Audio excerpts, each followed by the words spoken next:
Ladies and gentlemen, boys and girls, men and women, bro, if you are going to watch this video, like, you need to click and watch this video to the end because I'm going to be sharing with you something very important and vital. Like, if you are going to be joining into chess, probably increasing your chess or playing some good chess, bro, this game, this video is all about what happened to me. I play during my live stream, I lost about 10 games in a row. 10 games in a row, like I was live streaming, I was playing some chess game and I was losing. I'm going to share with you real quick. I'm going to show you what happened during my life. Bro, what did you call this? Like, did you call this a chess game? Oh, bro, this is the list. I mean, 10 games in a row. Something, because some I play poorly, some like somewhere, somehow, I just completely out of the gas and completely lost. And I was like, I was frustrated. I have to quit. No, no, no, no. Chess is not for you. So I just end this live stream, just go to bed and sleep. And when I woke up, something really hard struck me because I started again and I played this game with an accuracy of 95% accuracy. Beautiful. Beautiful game that I'm going to share with you. Like, you need to watch this video from the very beginning to the end because this is a game of class. This is one of the games I've played on some recent, and I've played some games with 98 accuracy, 99 accuracy, and even 96 accuracy. So yeah, the only games I've never played is playing with 100% accuracy. So real quick, let me show you. I start the game with e4. My opponent played the Sicilian defense with c5. I go knight f3, knight c6. I play pawn c3. All been played before. My opponent go with knight f6, knight f6, and after this knight f6, I don't know. Like, normally, most of my opponent don't play knight f6. I've never seen this line before, knight f6. So yeah, the usual way is like they put pawn here, so I'm able to strike in this side. But knight f3 says, oh, the best move in this position is just to strike with the pawn and allow the knight to come into the square, and you can just play like this and have center pawn. If you take it, doesn't matter, like you have this center pawn. But yeah, since it's my first time of coming across this line, I don't know the response, so I just go with my usual setup with bishop d3. Bishop d3 is signifying that I want to bring, I'm defending this pawn and I don't want to play some slow move with the pawn. I want to strike on d4. So my opponent strike immediately with d5. I captures, it goes here. Now I bring the bishop back because yeah, I feel like, okay, yeah, this might be useful in defending his knight after the bishop come to the square. So I'm still able to execute my d4. My opponent go on with bishop g4. I play my usual mode d4 and he plays e6.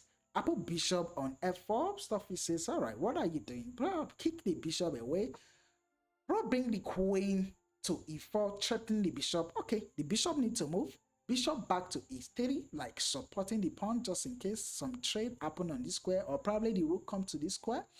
All of this I figure I was thinking. So my opponent go on with captures, pawn captures, and he immediately castle because the rook is on the same file as my queen.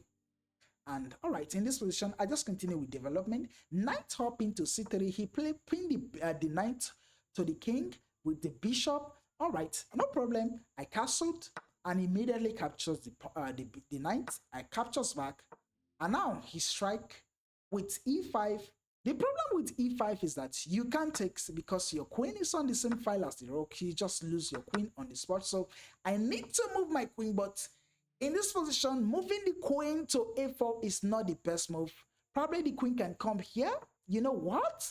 You know why I put the queen on this square? Because I also want to add support to this pawn this way. But it's not a ready. That is not a ready. Anyway, this is what I play. And my opponent captures, pawn captures, and knight captures, and after bishop captures. Here is a problem. The knight is putting pressure on the bishop, but the queen is under the same file as my queen, so definitely I cannot take. So in this position, checking out the board, seeing everything how it's going, I play rook f1.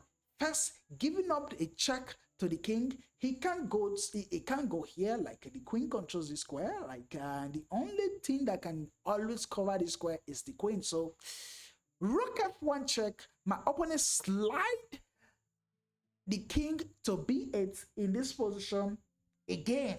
Come correctly. If you are playing this game, you are below like 2000 elo. I mean, only for those people who are below 2000 elo, what is the follow-up? What is the best move?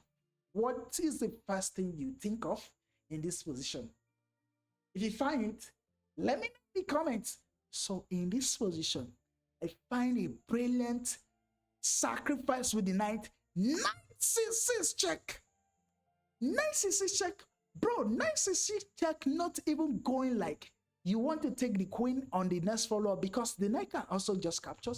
So it's completely sacrificing the knight. Not like it's a discover check to pick up the queen. The knight guide the queen. The knight guide the queen. So pawn captures, queen capture on a7 checks with the bishop. So the only thing that this knight c6 does is that it exposes the bishop.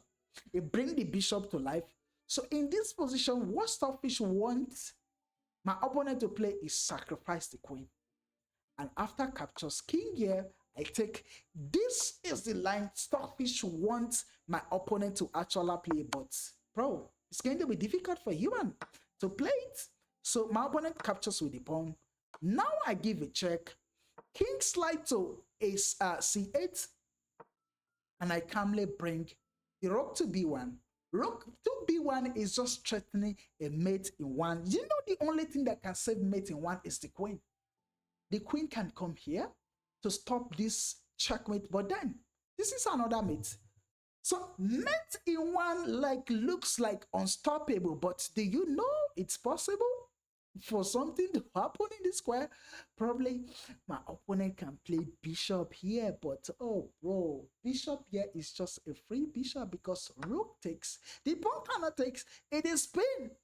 But Stockfish go on to say, now you sacrifice the rook for no reason, and after takes. The king is still exposed. There's no stopping checks. Now you have to give up the queen, really? Like Stockfish says, you need to give up the queen because there is no way to save this position. If you go here, all right? Bishop just come here, checks. It is controlling, and after this, it's just going to be a mate. There's no stop, there's no doubt about it. So the only square, so yeah, all I know is just a brutal move. So I went here.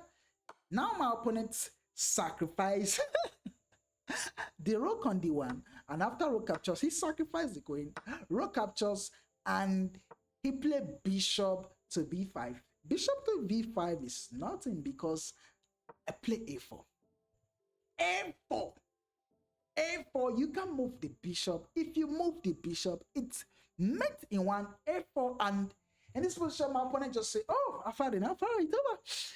And he just resigned. He resigned because there is absolutely no good move from my opponent. All right, this is the game I want to share with you. If you enjoy it, please hit the like button, subscribe, and you're going to see many more. See you some other time. Bye.